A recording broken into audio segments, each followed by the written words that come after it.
Bienvenue! Bienvenue dans mon local que j'appelle Soulmate. Meet your soulmate. Meet my soulmate. Ce que je pense, je m'en fiche complètement si je fit. Pas dans un marché rempli de faux pas bâtards. C'est Je veux pas dire ça à Stickerhead. Winners? Non.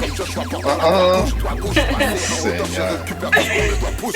C'est le big payback. J'ai pas besoin de playback quand je kick. Lesbi est né. Oh, ok, au commencement à ce point-là, avant moi, il y avait... Yo, d'accord. Daisby est né en Haïti, les années 70, début 70. Bon, 1970 pour être exact, on va arrêter de niaiser. On a déménagé beaucoup, donc de Montréal-Nord, Rivière-des-Prairies. J'ai grandi à Rivière-des-Prairies, mais on a fait beaucoup d'endroits quand même. Je m'ai habité sur la rive sud et tout ça. La musique est la plus grande partie de ma vie parce que c'est avec la musique que j'ai découvert une identité, qui je suis. C'est avec la musique, grâce à la musique, je devrais dire.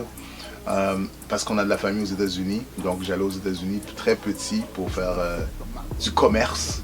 Non, oui, mais c'est pour mes parents, pas pour moi. Quand on parle de commerce, on commence à penser à des affaires bizarres. Non. Moi, j'allais là-bas chercher du maquillage, des cheveux, des produits qu'il n'y avait pas ici au Québec pour les Noirs. Donc, j'allais là-bas chercher ça pour ma mère. Puis moi, j'adorais aller là parce que ça me permettait, de prendre l'autobus. Là, j'étais grand, là. Je me sentais très grand. J'étais dans l'autobus tout seul avec ma radio. Là, j'écoutais déjà la musique. J'attendais d'arriver aux États-Unis pour avoir accès aux radios américaines. C'était génial. J'avais mes cassettes. J'enregistrais les émissions de radio, en fait. Publicité et tout. Donc j'allais là-bas, j'avais des produits, je revenais. Là, je revenais avec le look, j'avais le style, j'avais high top, des dents en or. J'avais déjà tout ça dans ce temps-là. J'étais tout petit, j'avais en bas de 14 ans. Là. Je m'habillais vraiment très funky et c'est là que j'ai découvert le rap. Et dans le rap, surtout dans le rap dans ce temps-là, il y avait beaucoup de knowledge, de connaissances. La majorité des rappeurs étaient des rappeurs conscients. J'entendais des noms que j'entendais pas ici au Québec. J'entendais Martin Luther King, des Malcolm X, des Marcus Garvey, des gens que j'entendais même pas parler, tu vois, tandis que les rappeurs plaçaient plaçaient ça dans les bars, là, comme on dit, plaçaient ça dans leurs lignes. Puis là, j'étais comme, c'est qui ces gens? Puis là, t'apprends à parler d'eux. Louis Farrakhan, Nation of Islam. J'ai suivi beaucoup. J'avais même joint ici une fois qu'ils sont venus au Canada, à un moment donné au Québec, à Montréal même. Puisque dans ce temps-là, le rap est en anglais, pour m'assurer de mieux faire mon art. Parce qu'il faut comprendre, faut comprendre. Pour ceux qui ne savent pas c'est quoi le rap pour de vrai, je vais vous aider. Je suis gentil comme ça. Le rap, c'est un art de combat. Pourquoi je dis c'est un art de combat? C'est parce que tu utilises les mots pour te défendre, tu utilises les mots pour exprimer quelque chose, mais surtout te défendre. Quand on s'exclame, c'est pas ce qu'il faut qu'on s'exprime. On croise le fer, c'est pour le sport, comme faire de l'escrime. Pour faire partie de mon team, un bon self-esteem devant l'adversité. Maintenant, quand il s'agit comme je disais tout à l'heure, je parlais de la musique, comment que c'est quelque chose d'extrêmement important dans ma vie. Ça me permet de m'exprimer, ça me permet de sortir le méchant, comme ils disent ici au Québec. En fait, c'est la musique qui a tout emmené le reste. Avec la musique, dû à la musique, je me suis retrouvé à faire de la radio. Je suis à Radio Centre-Ville depuis 1991, donc aussi 35 ans, un peu comme le mois des Soirs de Noir à Montréal. J'avais besoin d'une plateforme pour m'exprimer, puis peut-être jouer ma musique aussi. Puis entendre ce qui se passait avec les autres. Ça m'a permis de savoir ce que les autres faisaient, les autres artistes autour de moi. Ça m'a permis d'être là à toutes les évolutions de la musique, encore une fois, surtout au Québec avant tout, mais tout en général, parce que j'étudie le truc, mais surtout au Québec. Rencontrer les autres artistes et tout ça, pouvoir aller à des shows, animer des spectacles. J'ai animé plusieurs spectacles super intéressants, de Mary J. Blige à Fugees, à Oxmo Puccino, à Booba même. Donc ça m'a permis de faire des choses vraiment intéressantes. Mais moi, ma carrière, je veux dire, oui, elle est longue, mais j'ai pas encore accompli la moitié de ce que je veux vraiment accomplir, artistiquement parlant. Le reste, c'est mon nom, puis ma notoriété, whatever, ça va, au Pizzaï, ça me dérange pas. Mais c'est artistiquement parlant, j'ai encore beaucoup de chemin à faire, je trouve. Parce que, comme je dis, j'ai commencé en anglais, puis au Québec, le rap anglophone, ou même la musique anglophone, c'est compliqué. Avec toute la politique, bon. Donc moi j'ai vécu la loi 101, là, puis le rap 101, il y avait ça à un moment donné. J'ai vécu tout ça, et dans ce temps-là, moi j'étais mordicus que j'allais rester en anglais, tu vois. Et décidé de passer en français, une fois que j'ai compris qu'attends une minute, si je veux vraiment faire une carrière au Québec, je vais devoir le faire en français. Et là, c'était toute une nouvelle école, parce que j'étais à l'école en anglais, justement pour apprendre à mieux parler anglais, puis maîtriser le rap anglophone. Maintenant, je vais le faire en français. Je suis comme, oh, sérieux. Et là, j'avais même mes idoles, mes rappeurs préférés, les Oxmo Puccino, puis tu vois, plus tard, même pas plus tard, les Booba, ces gars-là, leur plume était déjà tellement avancée. Moi, elle était bonne en anglais. J'avais bien avancé en anglais. Mais maintenant, refaire tout le cheminement français, plus tard, ça a pris un certain temps. Mais c'est le fun, ça. La tête dans les nuages, c'est pas la vie. Garder les pieds sur terre, c'est ça ma vie. Même si j'ai échoué mon cours d'économie, j'ai quand même su faire des économies. Comme j'ai dit, je suis un étudiant, j'aime étudier les choses. Donc, étudier l'art de faire des jeux de mots, puis de faire des multisyllabes, puis faire ce qu'on appelle des punchlines en français était devenu quelque chose d'autre. Avoir un flow aussi, ce qu'on appelle un flow, une rythmique, pour ceux qui ne connaissent pas le langage des rappeurs, une rythmique qui reste intéressante, puis qui reste américanisée, parce que pour moi c'est important, parce que le rap français, puis le rap américain, la rythmique est totalement différente. C'était très spécifique avant, ça s'est amélioré avec le temps. Mais nous, au Québec, on était entre les deux. On avait un flow américanisé à cause du joual qui roule. C'est toute une science en fait que là, je ne vais pas vous tenir la tête. Déjà, elle m'a dit d'avancer tout à l'heure, alors tu m'as dit d'avancer tout à l'heure, alors je ne vais pas rentrer dans tout ça avec vous. On est déjà lundi. Oh, je l'ai déjà dit. L'argent doit me revenir à tout prix. On est déjà lundi. Oh, je l'ai déjà dit. Si tu me vois, puis tu me payes, pas bête tant pis. On est déjà lundi. Oh, je l'ai déjà dit. L'argent doit me revenir à tout prix. J'ai pas l'impression que je vais arrêter anytime soon, comme on dit. Tant aussi longtemps que j'ai de quoi dire et tant aussi longtemps qu'il y a des choses qui se passent. Je veux dire, la vie te fournit des sujets.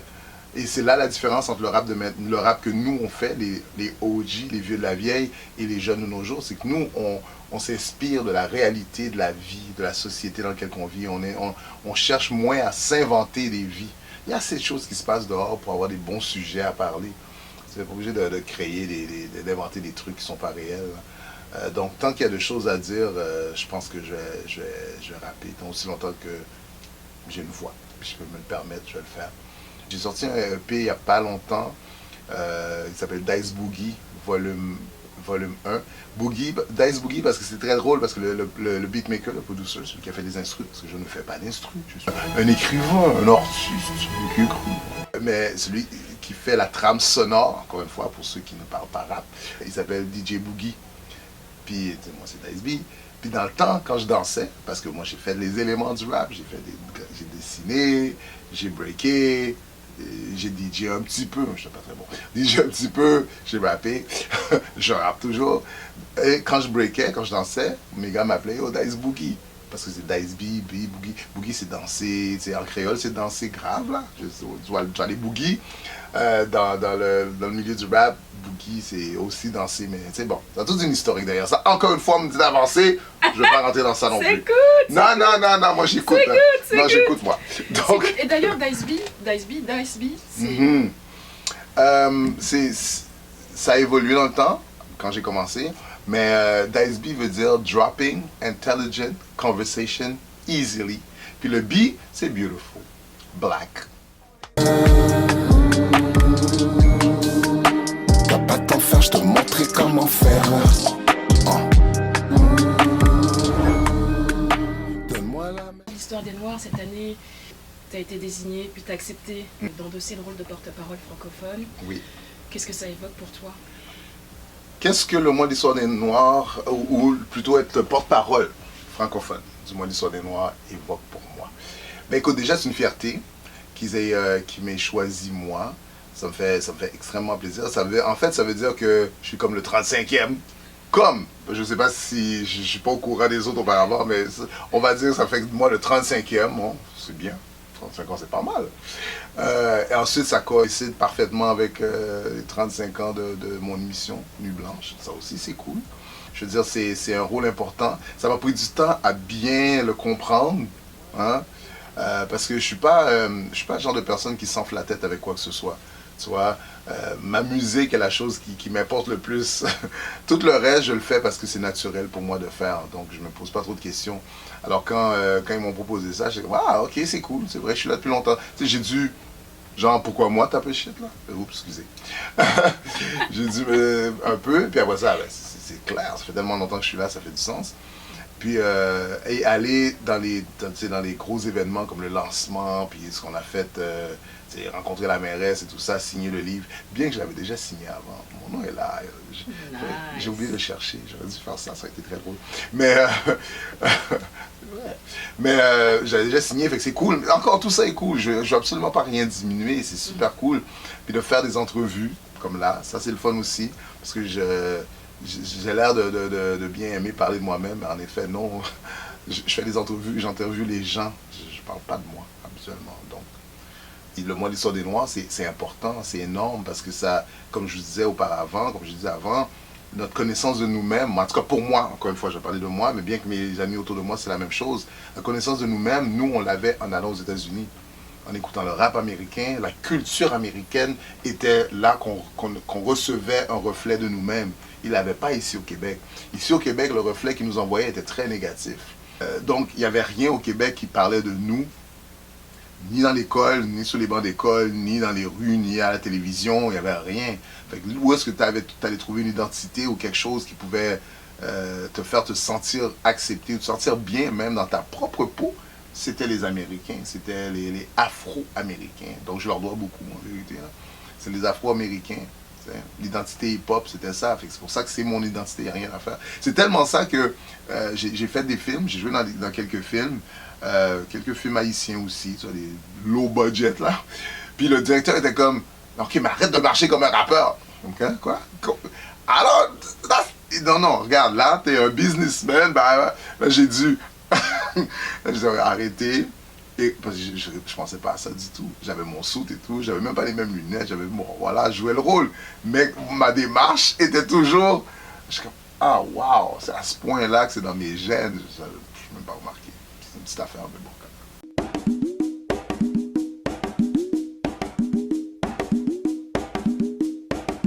Les projets s'enfilent, comme une brochette de poulet ou comme les poulets qui nous filment. Déblatérer nos projets avec des gens qu'on connaît dans ces téléphones sans fil. On me dit souvent je suis sans fil, je pitch ce que je pense, je m'en fiche complètement si je file.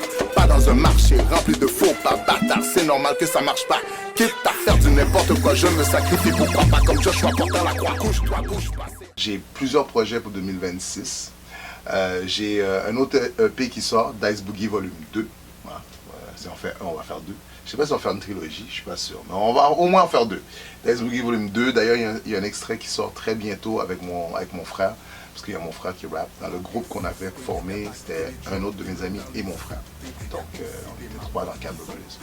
Donc, mon frère et moi, on sort un projet ensemble aussi après. Donc, il y a le single sur Dice Boogie Volume 2. Après ça, il y a un album de mon frère et moi qui va s'appeler Le Gardien de mon frère, ou juste Gardien de mon frère. Et là, ça va être très très personnel parce qu'on va parler de notre réalité. Justement, comme je te disais, le rap, c'est ça. Nous, on va parler de notre réalité. Mon frère et moi, on a 10 ans de différence. On a vécu les mêmes choses, mais avec des perspectives très différentes. Il est très important pour moi dans ma discographie. Maintenant, comment que les gens vont le recevoir, rendu là, I don't know, but it's dope. Les beats sont dope, les flows sont dope, les paroles sont incroyables.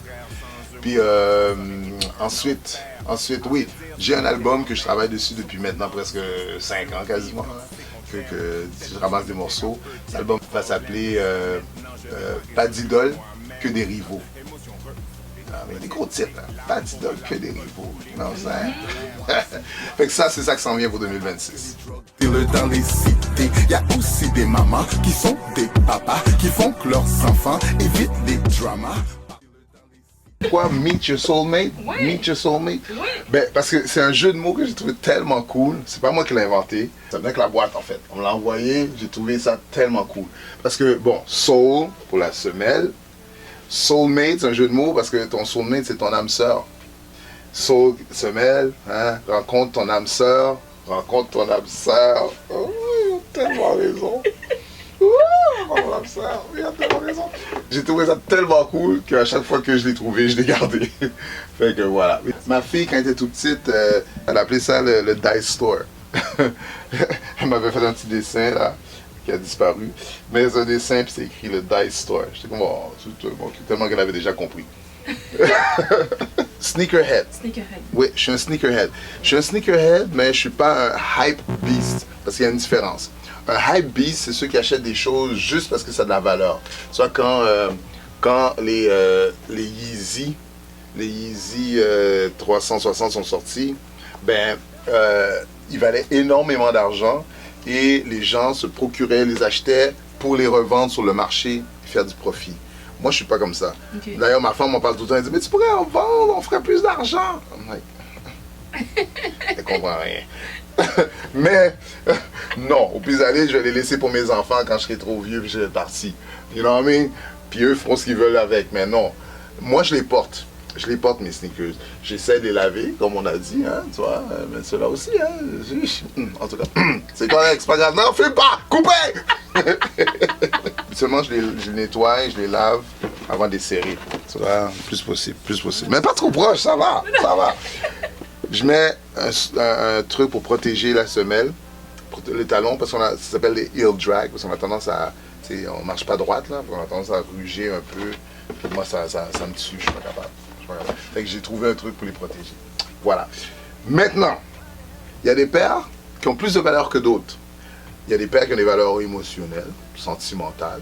Puis il y en a d'autres, ils valent de l'argent vraiment. Je les ai pas achetés parce qu'ils valaient de l'argent, je les ai achetés parce que je les aime. OK? Ok. La dernière paire que j'ai achetée qui vaut de l'argent, qui vaut beaucoup d'argent, qui valait énormément d'argent, mais qui en a perdu un peu parce qu'ils l'ont ressorti. Ça, c'est une autre affaire qu'ils font. Ils te sortent une paire. Les gens viennent fous. Ils dépensent pas d'argent. Après ça, sur le marché du resell, donc la revente, il y a des choses comme ça qui vont jusqu'à 2000 $, 3000 $, sous les courses là. 2-3 000 $. Ouais. Quelques années plus tard, ils ressortent la même paire, avec quelques petites différences. Mais ça, c'est la même paire qui fait que celle qui valait 2-3 000 $ rechute. Fait que toi qui as acheté ta paire de souliers de 3 000 $, which is crazy, hein? Toi qui as fait ça... C'est toi qui le dis, hein. Non, but it is crazy. Ah, écoute, c'est pas parce que je le fais, j'ai pas fait ça, mais pas parce que je le fais, je veux pas dire que je sais que c'est crazy. Je sais que c'est crazy, si c'est crazy, c'est crazy. Je le sais. Soyons honnêtes. Ouais, on va dire les vraies choses. Tout ça pour dire, c'est ce qui est arrivé avec cette paire-là. Ça m'a pris beaucoup de temps avant de me la procurer, parce que j'étais pas prêt à payer la revente. Mais j'ai finalement trouvé un bon prix qui était acceptable. Que si ma femme entend parler, elle ne va pas me faire dormir sur le divan pour le reste de mes jours. Il y a la valeur, puis il y a le prix que j'ai réussi à l'avoir. C'est pas pareil. Je sais négocier quand même. Et je sais mettre mes priorités à la bonne place. Parce que la musique vient en premier. Fait que ça coûte de l'argent. Le studio et tout, ça coûte de l'argent. Donc, je vais mettre de l'argent là avant de mettre sur les souliers. Mais en même temps, hein, je bois pas, je fume pas, je fais rien de tout ça. Alors, Yes. ça, on les appelle les shattered backboard. Pourquoi? Parce que Jordan a joué en Italie. Il a joué un match en Italie quand il était plus jeune. Il a cassé le panier en faisant un dunk. Il a tout brisé. La vitre a cassé. C'est la première fois qu'il faisait ça. Puis il n'est pas très grand, Jordan, quand même, pour ce genre-là. Puis il n'est pas super lourd. Fait que là, les gens sont devenus fous. Et les couleurs qu'il portait pour ce voyage en Italie, c'était ça. Orange et noir. Et vu que Italie, on a tendance à penser la qualité du cuir. Fait qu'eux, ils ont fait un cuir vraiment... il est considéré comme le meilleur cuir.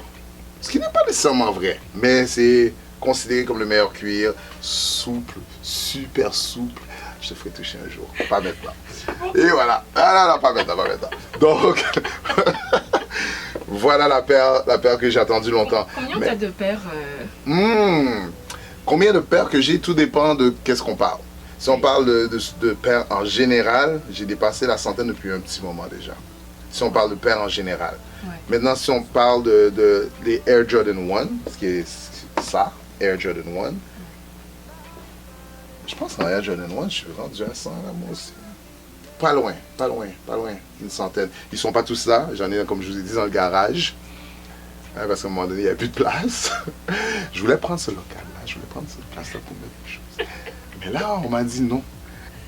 J'ai perdu parce que il y en a un, c'est dépense d'argent. Il y en a un autre, c'est pour faire de l'argent. Alors, ça c'est des Yeezy, ça c'en est une. C'est l'original, le 360 original. Un deuxième ici. Wow. Il y a celle-là. Wow. Très beau modèle aussi. Il y a les slides aussi. Les slides, c'est les sandales. C'est ça que j'utilise pour voyager. Hein? Tellement confortable.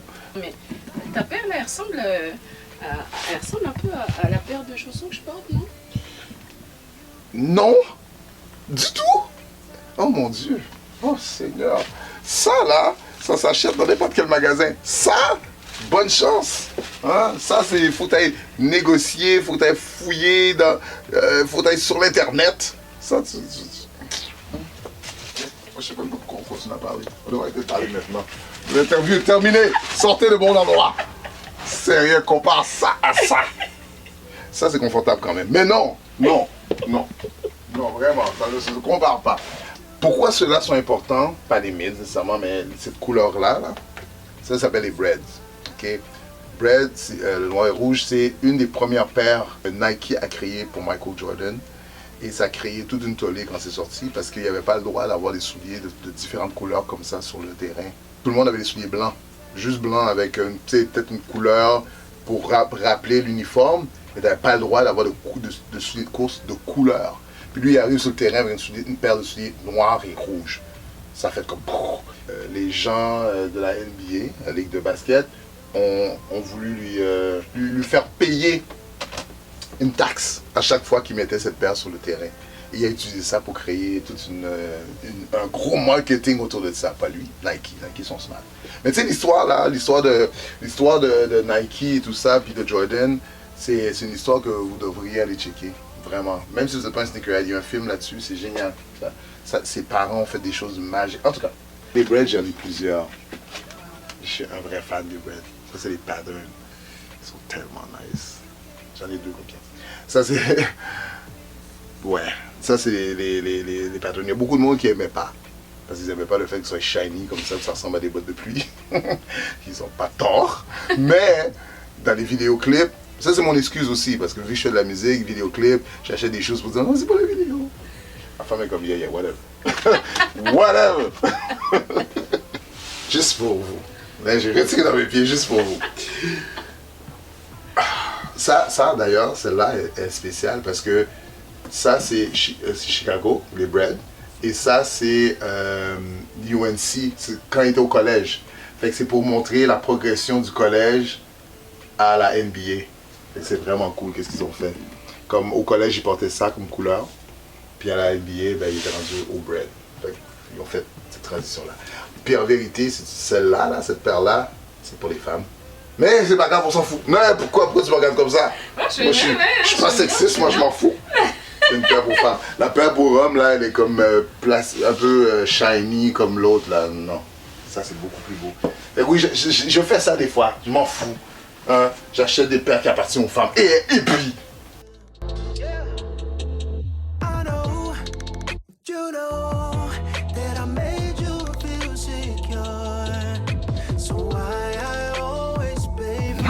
Intouché, regarde. Rien. Je n'ai même pas porté encore. Ce qu'on appelle les bobos. T'as vu? Ouais. C'est 1, 2, 3, right? Mais originellement, quand Taker Hatfield, qui est celui qui a créé les Air Max, il avait fait ceux-là. Plus de bobos. 1, 2, 3, 4. Lui, 3. Il avait fait ça en premier. Mais ce qui est arrivé, dans le temps quand ils l'ont fait, qui était en... la date. Bon, quand il les a fait dans les années... Tu sais, je suis pas bon avec les noms. 2, je suis pas bon avec les dates. Ok, je me souviens à peine de ma date moi-même. So, relax. Quand je vais à la pharmacie pour mes enfants, je suis obligé d'appeler ma femme. Là, après ça, il me demande, c'est-tu tes enfants, le gros? Oui, c'est mes enfants, c'est juste que je ne sais pas leur date de naissance. Donc, quand il a fait cette paire-là, qui est la première, qui est l'original, il a commencé avec ça. Ce qui est arrivé, c'est qu'en hiver, ou quand il a commencé à faire froid, ça éclatait. Pouf! Parce qu'ils n'avaient pas encore compris la technologie, ils n'avaient pas encore bien défini. Fait que le truc craquait, puis les choses éclataient. Fait que là, ils ont commencé à paniquer, hein, les retours, puis les problèmes, là, c'est un gros truc. Fait que là, il a réduit, c'est pour ça qu'ils ont réduit la fenêtre. Pour l'œil, la personne pas entraînée, l'œil pas entraîné, t'as l'impression que c'est les mêmes paires. Non, ça l'est pas. Si, c'est les mêmes. Ok, fini. Ça va. Je m'en vais, bye. C'est pas les mêmes. Ok, regarde, tiens, regarde celle-là. Celle-là est asiatique. Puis on peut voir à travers.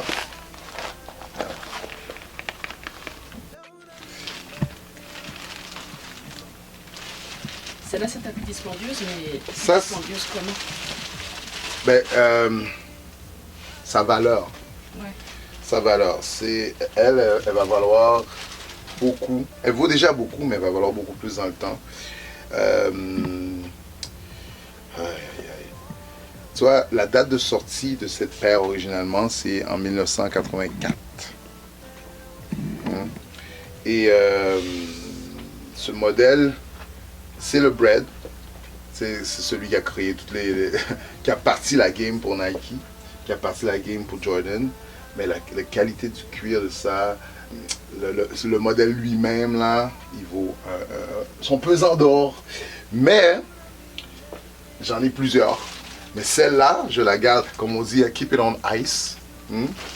Parce que si jamais on décide de la vendre, ben, elle va valoir un petit quelque chose. Ouais, ils vont tous valoir un petit quelque chose, mais celle-là. On met quoi, tu sais, c'est 3 $, 4 $, tu sais, dans les tu sais, si on mettait... Attends, je me suis mal exprimée.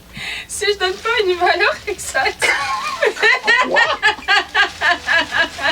Yo! En ce moment, sur le marché, c'est compliqué, hein? C'est compliqué parce que, je veux dire, comme je dis, ce genre-là, là, sur le marché, ça peut monter à les...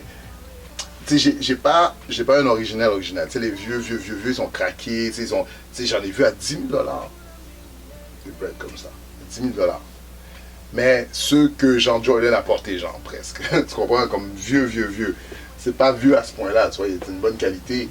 Fait que, mais je suis dans quand même pas loin de quelques mille dollars. Wow. Ça, c'est vraiment nice. T'as vu? Pas touché, rien.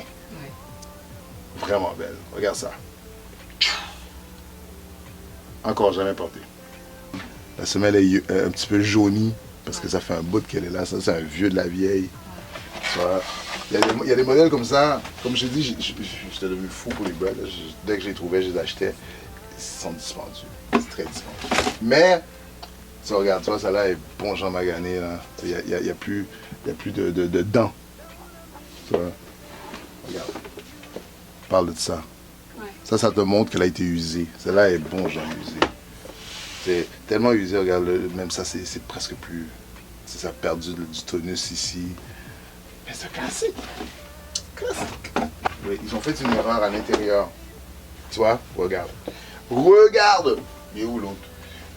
J'en avais un autre qui te montrait l'année. Puis l'année était 84. Lui a mis 85. Et là, l'erreur. Parce que c'est supposé être 84. À cause de cette erreur, ça s'est retrouvé dans les bins, là, dans les affaires cheap. Wow. Mais la qualité de ça était comparable à celle-là. Puis c'est devenu comme ce qu'on appelle un grail. Là. Tous les sneakerheads sont mis à chasser ça comme des mounes fous. Puis c'est devenu quelque chose. Voilà, là j'ai passé à travers. Ben, il y en a d'autres, mais on va arrêter. À un moment donné, c'est abusé là. C'est abusé. Après ça, tu vas dire, j'ai vu toute sa collection. Tu peux pas voir toute ma collection, c'est impossible. Je refuse.